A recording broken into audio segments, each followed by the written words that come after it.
Welcome to today's panel discussion with and about Seiko Prospex. I am your moderator, Roger Ruger from WatchTime magazine, and I can promise you that this is literally going to be, among other things, a deep dive into Seiko's rich history of dive watches. Unfortunately, I can be with the panel due to the lockdown. I'm still based in Switzerland, but this is how things are going these days, and we're very excited about having these people on that panel. But let's start with the obvious question to our panelists. Would you quickly introduce yourself, maybe tell us when you joined Seiko, and most importantly, because that's what we always want to know, is tell us what you're wearing today and maybe why. Sure, Roger. Hi, how are you? I am Munehisa Shibasaki, and I'm president of Seiko Watch of America right now. I joined Seiko in 1992, so I realized that already more than quarter century passed. And I love Seiko brand, and I'm very happy to be the part of Seiko right now. You were asking me which watch I'm wearing today. So I'm wearing, of course, Seiko Prospex diver's watch, and SKU number is the SPB143. This is a series of one of the modern interpretation of our first diver, 62 Mars. The reason why I love this watch is exactly the fit size with my wrist. And I love the overall design, which is more classic and vintage look. And I really love the sunburned gray dial. So I think this is a perfect daily use diving watch. I'm Eric Hoffman. I'm the Senior Vice President at Seiko Watch of America. Roger, I'm wearing the SPB 151, as most people know it as the Captain Willard. It's super comfortable, really easy to read, and I am a fan of the movie where it coined its name from back in the 70s. So I'm a Captain Willard fan. Hi, I'm Becky Schott. I'm a professional underwater photographer specializing in extreme underwater environments, so caves, deep shipwrecks, and ice diving. And today I'm wearing the new watch made for the ice diver. And I'm John Dolan. I'm the director of the New York Aquarium, and I'm very happy to be hosting this panel discussion here at the aquarium. And today I am wearing the Blue Monster, which is an awesome watch. I like the way it feels. I like the way it can go anywhere and do anything, and it is a classic for me. Speaking of classic, I actually brought the original Captain Willard, the 6105, with me today. But I mean, you guys, you have not only picked fantastic watches, but I mean, a spectacular background. Eric, could you tell us a little bit more about the location you're currently in? The Seiko Prospex and Seiko in general has had a long history of ties to ocean conservation. So we felt there was no better place to have it than the New York Aquarium, which also has strong conservation programs, which we are very proud to be partnered with. And I mean, it looks amazing. So I suggest we dive right into why we're here today. Well, again, Roger, we are going to be talking about our Prospex Lux product line, which is becoming more and more popular in the US every day. And for those who are not so familiar with our Prospex line, I'd like you to watch this brief video.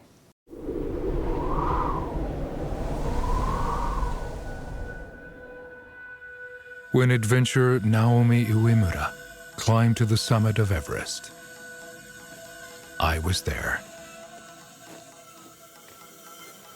When he became the world's first person to reach the North Pole solo with a dog sled, I was there too.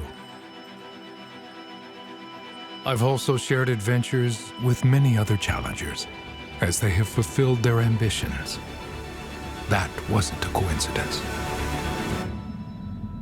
They call me Prospex. The year was 1965. I was born as Japan's first diver's watch. Water resistance, shock resistance, legibility. Without these functions, a watch cannot be a true diver's watch. My creation was also a challenge in watchmaking. Just a few years later, I took a leap forward. I was reborn with a one-piece case that delivered greater water resistance. Around that time, Seiko received a letter from a professional diver. For a professional diver, it's vital to know the exact dive time. Seiko reinvented me so I could withstand the pressure of diving at 600 meters. My reliability at great depths has been verified in 3 joint tests with Jamstek. My performance has been tested in some of the harshest conditions on the planet by many of the world's adventurers. I was awarded the Sports Watch Prize in 2018, and again the Divers Watch Prize in 2019. At the Geneva Watchmaking Grand Prix, one of the most important prizes in the world of watches. I am built for the people who take on the greatest challenges in the harshest conditions on our planet. Built without compromise, with over 50 years of experience, which is why the world's adventurers and professionals trust me. Today and tomorrow, I stand with the challengers of the world. Keep going forward. Prospex. Seiko. It's always amazing to see where these watches went, basically with the people that were wearing them. But Seiko is celebrating its 55-year anniversary of its Seiko Dive Watch collection. Shiba, would you mind telling a little bit about the beginnings of Seiko's Dive Watch program, and more importantly, also how they became part of the Japanese Antarctic research expedition? And perhaps just by starting with where it all began, with the 62 Mas from 1965. Sure, Roger. In 1960s, when water-resistant watch was not widely available in the market, Seiko introduced its and the Japanese very first diver's watch in 1965. That is 62 Mas, with automatic mechanical movement and 150-meter water resistant. This is the beginning of Seiko become one of the leaders in underwater watches. It proved its reliability when it was used by a member of the Japanese Antarctic research expedition from 1966 to 1969. After this very important mission, its successors, like the famous 6159 high-beat diver and the 6105 famous second diver, frequently returned to the Antarctic almost as a standard timepiece for Japanese Antarctic research projects. Famous Japanese explorer, climber like Naomi Uemura and Ken Noguchi were all trusted Seiko when it comes to choosing the most reliable timepiece. We have received a lot of feedback from these professionals, and we used every single information for our new product development. Most recently, we put Prospex through extreme testing by associating ourselves with Shinkai submarine. Please look at video.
We partnered with Shinkai to be able to test our product in actual environment. As you can see from the video, these Prospex models went way beyond the limit. This is proof that our engineer and craftsmen dedicated their effort to create a perfect timepiece. Well, when it comes to dive watches, it is usually about form follows function. But last year, Seiko took a slightly different approach. You introduced the LX series with spring drive technology that was slightly more on the design edge. Can you tell us a little bit more about this award-winning collection? Sure, Roger. The Prospex LX line is the pinnacle of Seiko Prospex collection and the combination of most advanced technology and craftsmanship. Movement is famous and accurate spring drive movement, and overall watch design was developed in collaboration with Ken Okuyama Design Studio. Ken Okuyama, he has an international experience in the design of automobile and other high-profile products. In addition, case material is bright titanium, which is lightweight, and Zaratsu polishing work gave additional beauty of the surface.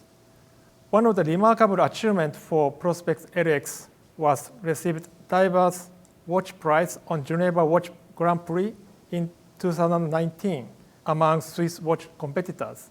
And if I remember correctly, also in 2019, Seiko started to, well, at least discreetly incorporate some of the watches' nicknames that were given to them over the last years into its communication activities. Maybe could you tell us a little bit about the history of Seiko with nicknames, or do you have a favorite? Yeah, I'm actually amazing how many nicknames Seiko watch has, especially in the dive pieces. So actually, I didn't realize after I came to the United States 4 years ago. So, but my favorite watch, which has a nickname, was this one, is the Seiko Ashtray. This watch I purchased probably 25 years ago when I joined the company, and still this watch is one of the best watch with me. Well, I couldn't agree more, and I think that the Ashtray is a fan favorite among collectors. Thank you so much for these insights. I suggest we time travel to the present and maybe take a look at what the brand has been working on in these past months and years. Eric, do you want to take us through some of the highlights of the 2020 collection? Roger, I'd love to. The first collection, which I'm sure you're familiar with, is our 55th anniversary trilogy, commemorating some of the most important milestones in the development of Seiko's dive watches. First, we have the SLA 037, which is based on a classic 1965 design, Seiko's and Japan's first dive watch, nicknamed the 62 Mas. The name comes from the original model number 6217, and the fact that it was the first automatic self-dater in a dive watch. The original was also water resistant to 150 meters. This was actually where the Seiko diver's story began. This recreation carries the same design as the original, right down to the fabric-style reinforced silicone strap, but has been upgraded to our high-beat 8L55 movement and is water resistant to 200 meters and retails for $6,300. Next, we have the SLA 039. The second member of this trilogy is based on Seiko's first saturation diver from 1968. The original was the first saturation diver to carry a 10-beat, high-beat movement. The recreation is faithful to the design of the original, enhancing the finish with Zaratsu polishing, and also has a high-beat 8L55 movement and is water-resistant to 300 meters. One of the things I love about this watch is the monoblock case, which prevented helium from building up in the case and made it perfect for saturating diving.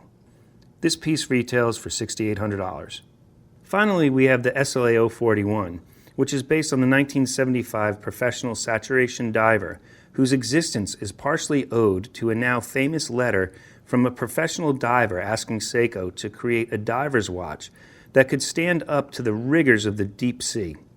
The result was a watch that ended up with over 20 different patents on the outer case alone, including the L-shaped gasket, which eliminated the need for a helium release valve. This iconic design, known today as the Tuna, has a one-piece titanium inner case in the same iconic outer shroud as the original, but in ceramic.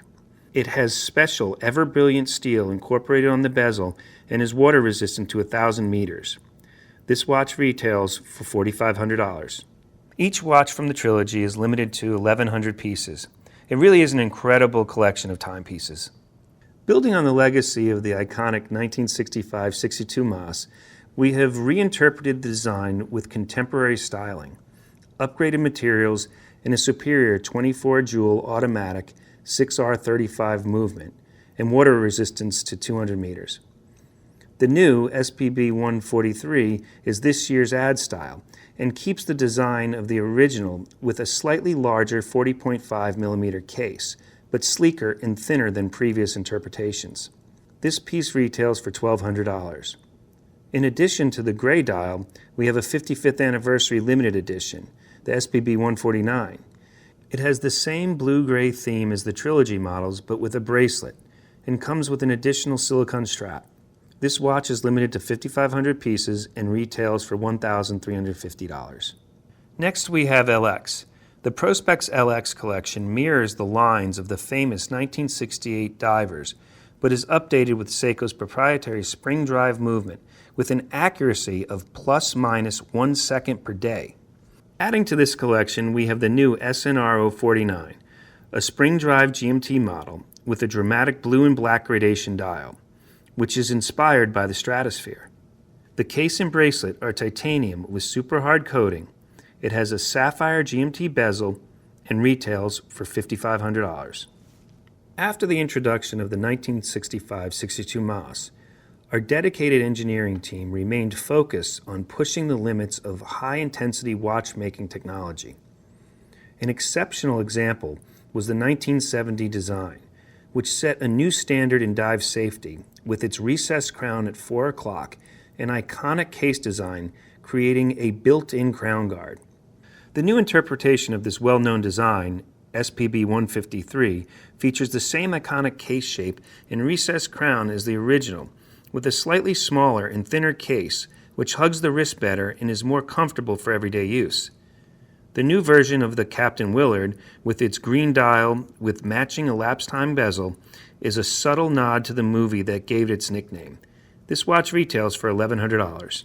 Lastly, we have a new 55th anniversary limited edition with a blue dial and additional silicone strap limited to 5,500 pieces and retails for $1,400. Roger, these are just some of the highlights of our 2020 introduction. As you can see, we are very proud of Seiko's legacy of dive and to be celebrating our 55th anniversary with these incredible reinterpretations. Well, I was fortunate enough to already review both the 1965 Divers Modern reinterpretation as well as the 1970 Divers Modern reinterpretation for one of WatchTime's current issues. But the good news is there is more to come. Seiko Prospex has just announced a series of watches inspired by the world of ice diving. This appears to be a return to the brand's origins, isn't it? Yes, Roger. As you saw in the video that we played earlier, Seiko Prospex has been to the Antarctic back in the 60s, and we hope to get Seiko Prospex back to the Antarctic in the near future. One of the things that I found fascinating when I joined Seiko was the whole design process. And when I met with the designers, they told me how whenever they design a product, it is normally inspired by something of nature. And the models I'm about to show you were inspired by the beauty of the glacial ice from the Arctic.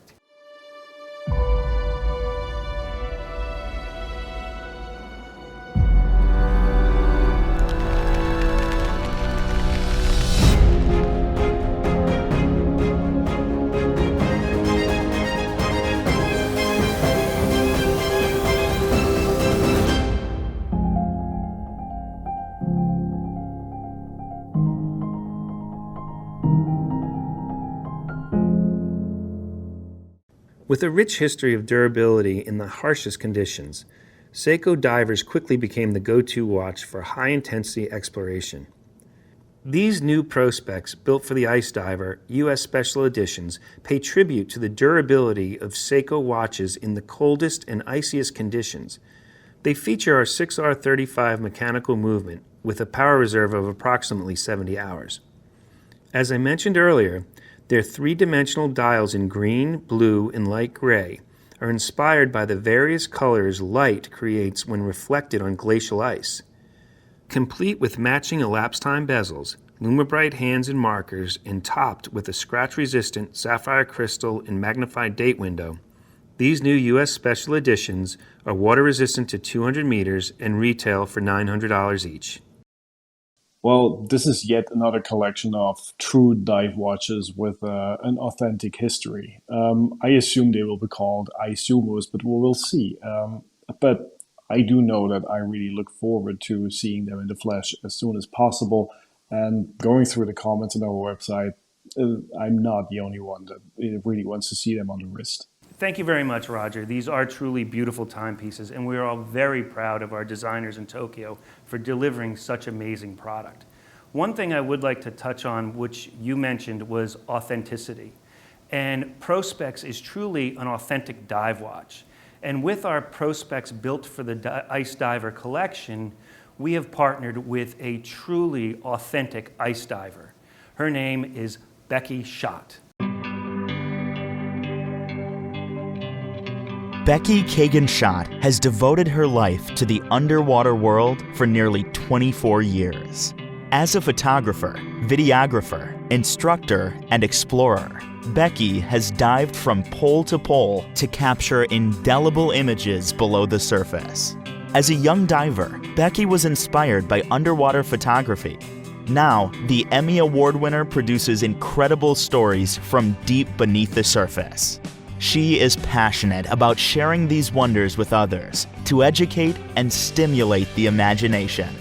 Pleasure having you on the panel, Becky. That looked really, truly amazing. And I know that you're both a professional photographer as well as a diver. And the gear and the equipment involved with that is just insane. But just honestly, how dangerous is ice diving? Well, I've been fortunate enough to travel all over the world and dive in some pretty dangerous environments like caves and really deep shipwrecks. But ice diving is definitely the most dangerous type of diving there is. Ice is, first of all, you're in a remote location. It's really cold water, 28, 29 degrees, and there's just very little room for error. And then on top of that, when you're diving around ice can change. It's very dynamic. We have to pick a certain kind of iceberg to even think about diving, because if they flip or if a piece breaks off, that can cause really big problems. And then there's other types of ice diving where we're even cutting holes and then diving down below the ice using ropes to find our way back to the surface. So ice diving is definitely extreme, and also in terms of the equipment that we're wearing. You can't always rely on it working at all times because of that ice cold water. So regulators can free flow and you could lose your air in less than a minute. The exposure suits or the dry suits that we're wearing to protect ourselves from the cold, if those puncture or if there's a leak, then we risk hypothermia, and there's all kinds of other things. The gear just does not like ice cold water. So when we're in these remote locations, safety is a huge factor. Well, I can imagine that, but how do you actually get there? Getting to Antarctica is definitely an adventure in its own right. From here, from New York City, you fly down to South America, Ushuaia, Argentina, the farthest you can go in any country. And then you board an expedition vessel and travel for about 2.5 days, sometimes in up to 30-foot seas, just to get to Antarctica. So it's an expedition just getting there. That truly sounds like an adventure. Can you tell us a bit more, what was your most memorable dive so far? Well, so far my most memorable dive was this past February when I was in Antarctica. I had been there before, and one of my dreams was to photograph a leopard seal.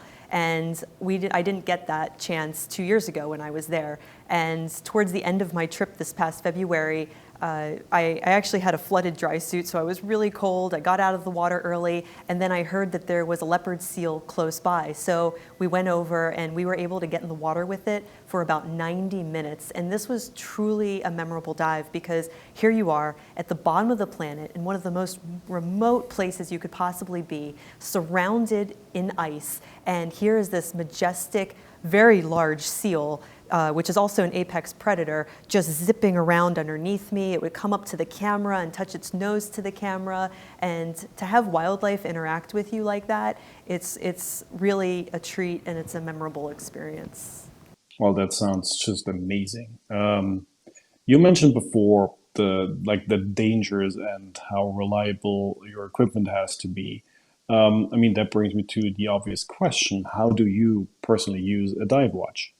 Well, I use a dive watch for redundancy because we are diving in these environments and equipment can break. I do use a dive computer, but a dive watch is a perfect backup just in case a dive computer doesn't work, because it's really important when we're diving to keep track of time and how long we're underwater and if there's decompression involved. So you need something that you can rely on. Thank you so much for the answer. I think that answers a lot of questions also from the audience. A bit more personal, do you have a favorite diver? Yes, the watch I'm wearing right now, the ice diving watch by Seiko, because it was inspired by the places that I love and the different glacial colors that I see when I travel to these remote places. And I personally am wearing the blue one because blue, when you see blue in Antarctica, that's some of the oldest ice on the planet. So this reminds me of that blue ice. And I love that this watch was also inspired by ice exploration, and that's exactly what I'm doing. Speaking of remote locations, and I mean, we can clearly hear your passion for ice and ice diving and taking more importantly photos on the water. What's next? Well, we always have some expedition plans. Sometimes they're years in the future, but it looks like hopefully I'll be going to explore some crystal caves in the Bahamas soon. And we're also talking about doing a Seiko Prospex expedition back to the poles to do some more ice diving. That sounds amazing. Yeah, it should be absolutely amazing. And to go back to the poles and take this watch ice diving will be absolutely amazing. It'll be literally cool. Well, and I think one other aspect of your job as a photographer is also to help us understand why it makes sense to preserve nature and ecological systems. So conservation, which has always been a huge part of Seiko's history, is also why we're currently with this amazing background in the New York Aquarium. Can you tell us a bit more about why we are where we are? Prospex has had a long history of ocean conservation. And I'd like to introduce you to John Dolan, who is the director of the New York Aquarium. John? Thanks, Eric. And thank you, Roger. And to all of you out there, I just want to say thank you for your support. And let me tell you a little bit about what you are supporting. The New York Aquarium is not just a facility here in New York, but we're part of the Wildlife Conservation Society, which is a global conservation organization spread around the world. So when you're talking about supporting us, you're also supporting more than 24 marine projects around the globe, all of which are featuring the preservation and conservation of marine wildlife. And we're also right here in New York City with the aquarium, which we like to think of as an aquarium of the 21st century, which is a very different model than what we've seen in the past. Right behind us is our recreation of an amazing place called the Hudson Canyon. Carved by the Hudson River through the continental shelf in the last ice age, it is the largest submarine canyon on the entire Atlantic coast from South America to Canada. The scale is almost mind-boggling. 2 miles wide, a mile deep at its largest. When fishermen are offshore of New York, they'll often talk about, I'm going out to fish the edge. They're talking about the edge of that canyon because that's where the action is, and that's what we need to protect. So the great ecological function, a great cultural function, and the scientists at the New York Aquarium were the ones leading the charge to name this as a national marine sanctuary, to protect it. And lastly, Eric, you talked about the fact that Seiko designers are inspired by nature. Well, that's obviously what we're doing here. Roger, you talked about the fact that we will only protect and conserve what we love. If we can bring that to the people, if we can show them what they are inspired by, bring them face to face, eye to eye, heart to heart with this beautiful wildlife, we know that we're inspiring not only a passion to understand these animals, but to conserve them. And that's what you're supporting. That's what Seiko has supported. And that's why this is such a great setting for what we're doing tonight. Thank you so much, John. This really sounds truly amazing, and I can't wait to finally return to New York and visit you face to face. And maybe let's talk about turtles, how we know them and how we have them on our wrists. Thank you. Sheba, Eric took us through the 2020 collection. Looking ahead, what can we in the US expect from Prospex in the future? Yeah, I mean, we will continue to focus on our core competencies and following the spirit of our founder, Mr. Kintaro Hattori. He said that always one step ahead of the rest. We would like to keep producing new products which meet our consumers' expectation. That is our plan. Thank you. Do you have any personal highlights from the collection? It's very hard to choose one product from 2020 new models. Personally, I'd like to focus on not only watches but also the casing materials. We call Ever Brilliant Steel. This is an exceptional level of corrosion resistance and lighter, brighter finish than normal steel. This very hard material is used in deep water structures, but never before available in a watch case. As a real watch manufacturer company, we Seiko always pay attention to searching the best materials for professional specification timepieces. Thank you, Sheba. Roger, so all night you have been throwing questions at us. So let me throw a couple questions at you. You've been doing this quite some time. So what do you see? What is your favorite watch that you've seen tonight? Well, that is both a very difficult but also very easy to answer question for me personally, because I am fortunate enough to have the Tuna. I have the 300-meter high beat diver. I have the Marin Master. I think I have two Sumos, both the SPDC 027 and the regular one. So just by exclusion, for me, the 1965 reinterpretation is just something like this watch. It's just everything is right, even just the balance, the dimensions, the slightly vintage look. And the two-tone version with the gold applied index is just, for me, probably my next purchase. Excellent. And you yourself are a diver, Roger. I know that. So why don't you tell me what your favorite dive spot is? What is your favorite memory? Well, I was fortunate enough to go on dives in Egypt, in like here in Europe, in the sea, and also occasionally in the Bahamas. But I will never forget one of my first dives, which was, don't laugh at me, Lake Zurich, which is not even a dive spot. But for some reason, as a diver, you pretty much know what to expect from the movies you've seen, from the books you have read through.